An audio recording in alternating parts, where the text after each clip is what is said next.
नमस्कार दोस्तों, DD red के एक और रिएक्शन वीडियो में आप सभी का स्वागत है। मैं हूं आलोक। तो आज जो वीडियो लेकर आया हूं वो वीडियो है अपने इंडियन मीडिया लेटेस्ट का। India is punishing Bangladesh and Fiza Khan is shedding tears.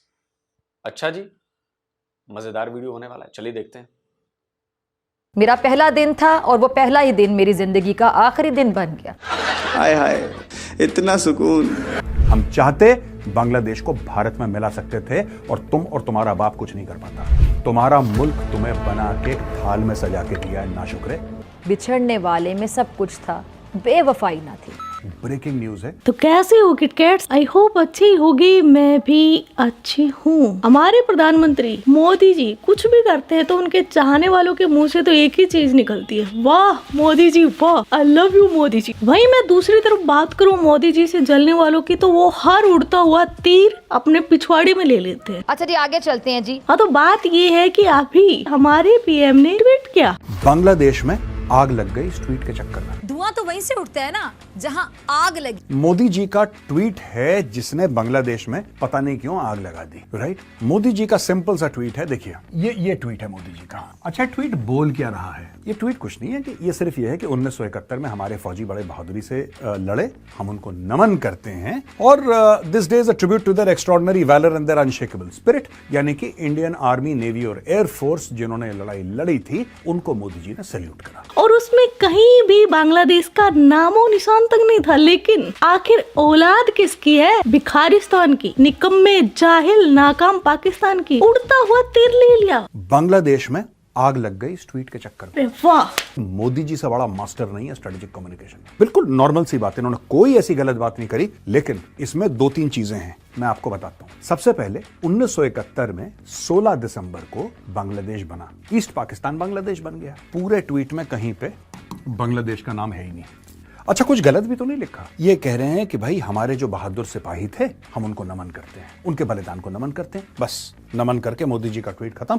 यहां पे बांग्लादेश में हल्ला हो गया, मुंह से झाग निकल रहा है लोगों के। ये देखिए साहब, बांग्लादेश का इसमें मेंशन नहीं करा। अब इसके बदले में लोगों ने क्या बोला वहां पे? आसिफ नजरुल, ये लॉ एडवाइजर हैं, ये कहते हैं आई स्ट्रांगली प्रोटेस्ट।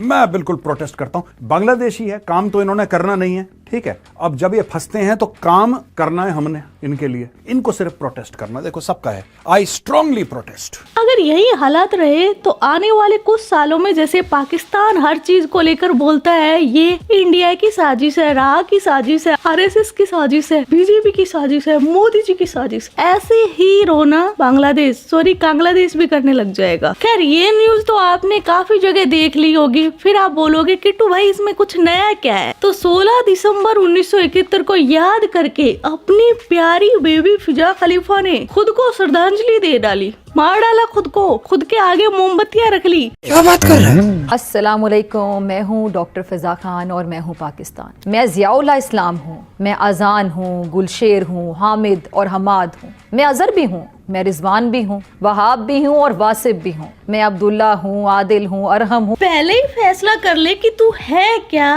कौन है और क्यों है। मैं हूँ इतनी अच्छी, बस नजर ना लगे किसी की। कहते हैं कि वक्त जो होता है वो हर तरह का जो जख्म होता है उसका मरहम होता है और जख्म जो है वो भर जाता है वक्त के साथ साथ। लेकिन 16 दिसंबर 1971 का दर्द पाकिस्तान और फिजा के लिए कम तो नहीं हुआ, बल्कि और हरा और गहरा होता गया। क्यों नहीं कम हो सकी। अरे मेरी रोंदुड़ी फिजा, जरा 16 दिसंबर को अच्छे से तो रोकर बता। आज मेरे पाकिस्तान के लिए एक उदास, अफसुर्दा और तकलीफ दे दिन है। आज 16 दिसंबर है। खुद को ये रेस्ट इन पीस करके मोमबत्ती आगे जला के काहे को बैठी है? इसी रोज 1971 में मशरकी पाकिस्तान हमसे अलग और आज ही के दिन पूरी कौम के माओं के दिल टुकड़े टुकड़े कर दिए। अच्छा, तुम्हारे साथ क्या हुआ था उस दिन? मुझे याद है, उस दिन मैं बहुत खुश थी। क्यों भाई, ताजा ताजा हलाला हुआ था क्या?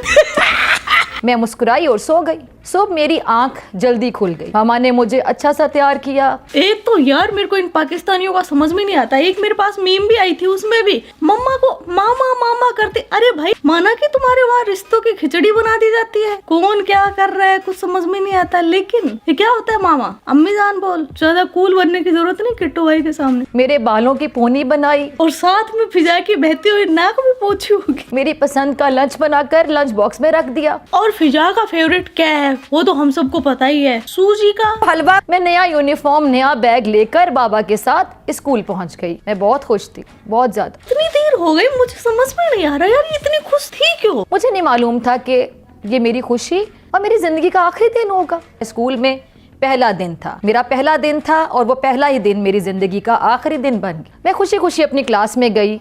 मेरी टीचर ने मुझे वेलकम किया और मैं एक डेस्क पर बैठ गई। अरे स्क्रिप्ट राइटर की फूफी, अगर इमोशनल स्टोरी सुनानी थी तो कुछ ढंग का तो जोड़ तोड़ लेती। पहली बात तो मुझे ये बता, 16 दिसंबर को कब से एडमिशन होने लगे स्कूल में, जो पहला दिन था तेरा? और दूसरी बात, इतना खुश होकर पहले दिन कौन जाता है स्कूल में? इसलिए ये ओवर एक्टिंग कम कर और सच बता, रोकर गई थी ना, जबरदस्ती भेजी गई थी ना? स्कूल जाने का मूड नहीं हो रहा था, लेकिन अम्मी मुझे जबरदस्ती स्कूल भेज देती थी कि घर में क्या करना है। अब आए ना लाइन पे।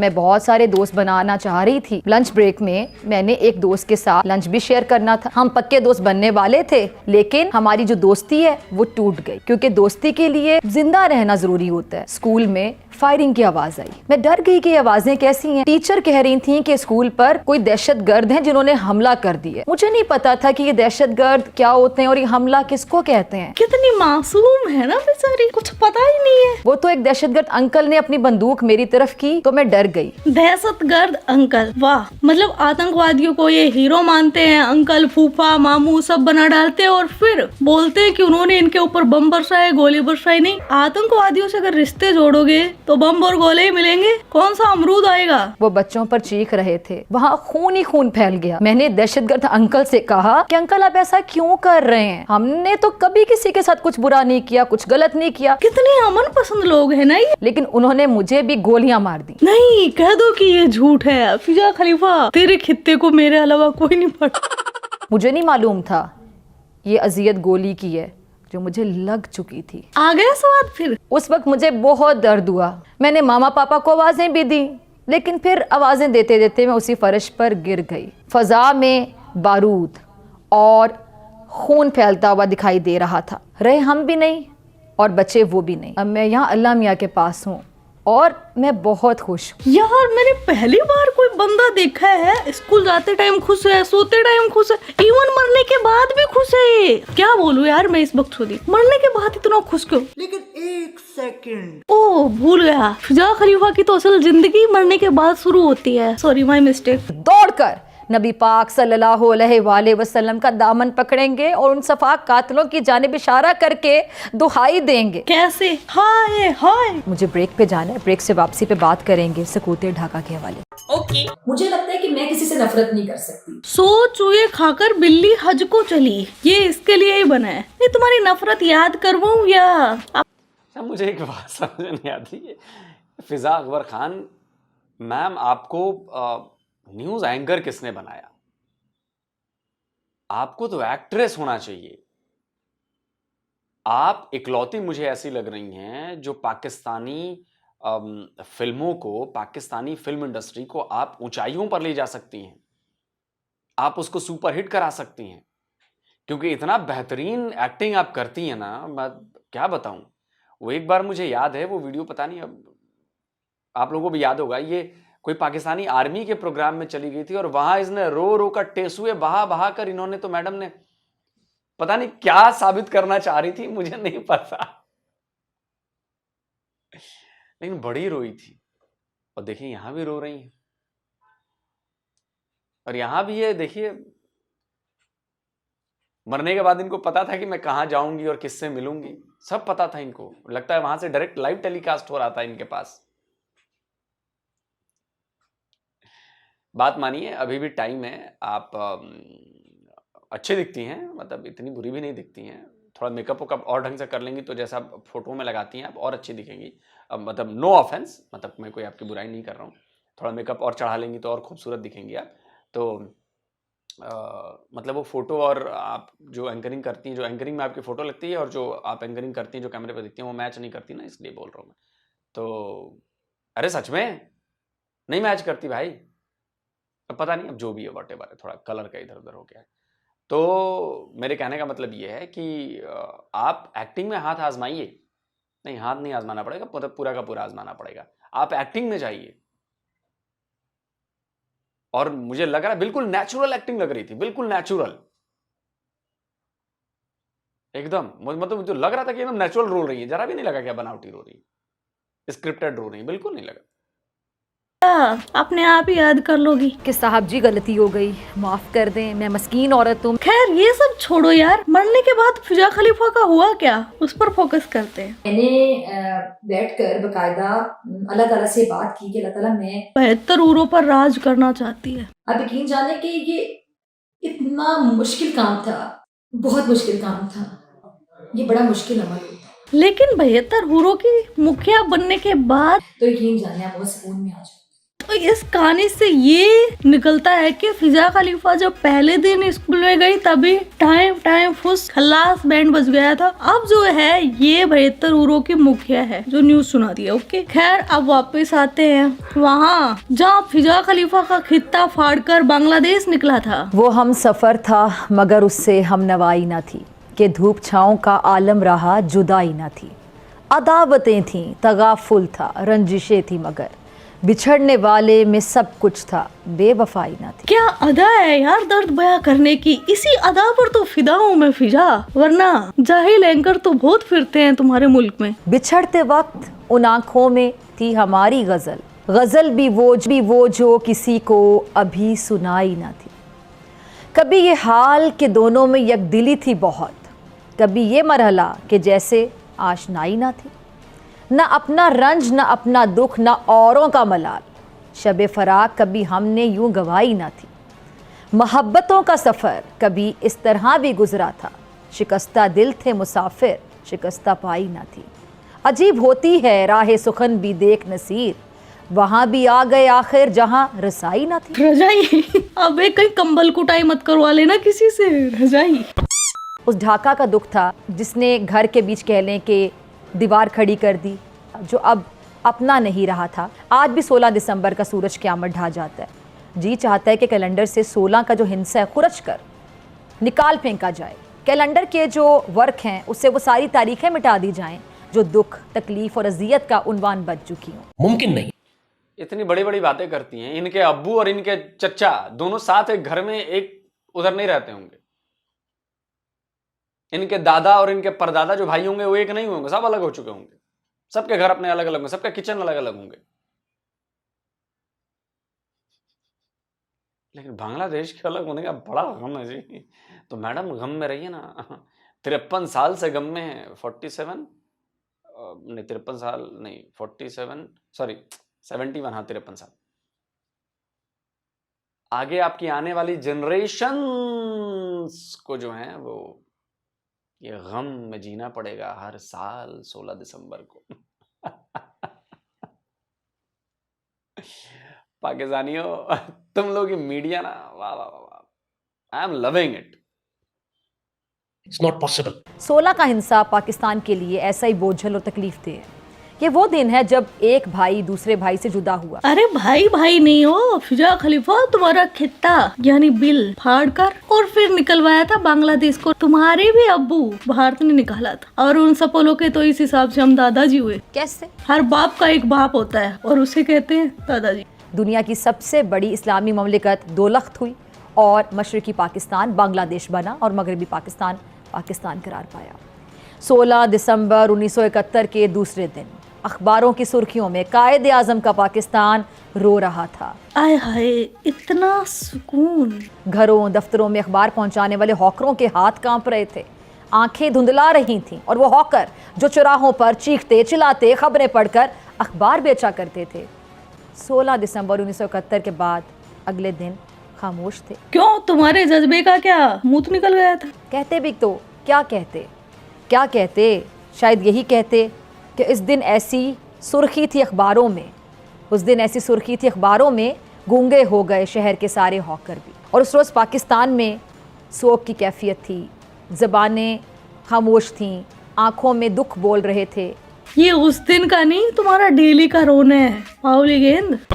अजनबियत की दीवारें गिर रही हैं, दोनों भाई एक दूसरे की तरफ मोहब्बत और एहतराम से देख रहे हैं। बांग्लादेशी खुलकर पाकिस्तान से ताल्लुकात बढ़ाने और भारत से फासले की बातें कर रहे हैं। अच्छा, मतलब अब तुम उस सपोले को वापस से अपने खित्ते में घुसा लोगी, सॉरी बिल में। खैर हमें घंटा फर्क नहीं पड़ता तुम क्या करते हो। और ये खुशगवार सूरत हाल दोनों ममालिक के लिए दोस्ती भाईचारे के नए बाब का आगाज हो सकती है। बहन चो, बाप पे बाप, बाप पे बाप, बाप पे बाप, कितने नए बाप बना लेते हो तुम। खैर बाप से याद आया यार, ये एक पॉइंट रह गया था। बांग्लादेश को है ना, पाकिस्तान ने पहले मान लिया था कि बांग्लादेश एक देश है, लेकिन इनके सोतेले अब्बू चाइना ने बाद में माना। ये मुझे हमेशा हिस्ट्री में सबसे फनी बात लगती है। पाकिस्तान ने फरवरी 1974 को मान लिया था कि बांग्लादेश एक कंट्री है, मगर चाइना ने अगस्त तक ये बात नहीं मानी, अगस्त 1975 तक ये बात नहीं मानी कि अब बांग्लादेश एक अलग देश बन चुका है। वाह, अब्बू हो तो ऐसा, बहन के आंख नहीं तो काफी सारे फिरते हैं इनके अब्बू तो ये था आज का वीडियो। वैसे तो मुझे इस लाइन में काम करते हुए 2-2.5 साल हो गए, लेकिन फिजा खलीफा में इतनी तकलीफ 16 दिसंबर को लेकर कभी नहीं देखी। पहली बार इसका दर्द छलका है। और इसकी वजह क्या है? मुझे लगता है ये बेचारी रोना चाह रही है। इसके मैंने कुछ वीडियो देखे, इसमें ये डिप्रेशन का शिकार है और ये रो किसे रही है? अपने आशिक को ना कि बांग्लादेश को। खैर किसी भी रो रही हो, मजा तो आया। तो आज का वीडियो बस इतना ही। आपके क्या थॉट्स है इस वीडियो के बारे में वो कमेंट सेक्शन में बता देना। आप अपना ख्याल रखना। जय हिंद, वंदे मातरम, भारत माता की जय। यो किट्टू भाई, यो किट्टू, यो किट्टू भाई। अच्छा जी, चलो रोस्टिंग वोस्टिंग तो हो गई, बढ़िया था, मजा आया। अब जरा आते हैं फैक्ट पर।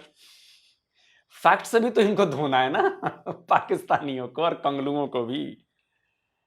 फिजा खलीफा जी कह रही हैं, नहीं सॉरी, अरे यार क्या बोल गया मैं, फिजा अकबर खान कह रही हैं कि बांग्लादेश करीब आ रहा है, दोनों भाई करीब आ रहे हैं, बड़ी अच्छी बात है, भारत से फासले बढ़ा रहे हैं। तो मैडम ये बताइए कि अभी बांग्लादेश को 5000 टन चावल की जरूरत है जो उसने भारत से मांगा है, पाकिस्तान से क्यों नहीं मांगा उसने? मैडम प्लीज इसका जवाब दीजिए ना। अब आपकी मीडिया तो ये खबरें चलाएगी नहीं, आपकी मीडिया ये खबरें नहीं, पाकिस्तान सॉरी ये कंगलुओं की मीडिया नहीं, सॉरी ये बांग्लादेशी मीडिया है जो कह रहा है कि 5000 टन चावल जो है वो बांग्लादेश को चाहिए और भारत से उसने कहा है कि प्लीज दादा जान प्लीज हमें जरा 5000 टन चावल दे दो, हम भूखे मरने वाले हैं।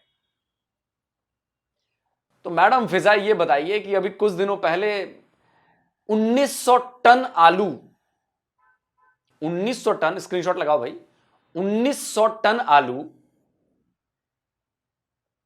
वो भी हमने बांग्लादेश को दिया है, वो भी उसने हमसे ही मांगा क्योंकि 90 रुपए टका हो गया था जी आलू। अब शायद सस्ता हो गया होगा वहां पर आलू, क्योंकि हमने आलू पहुंचा दिया है।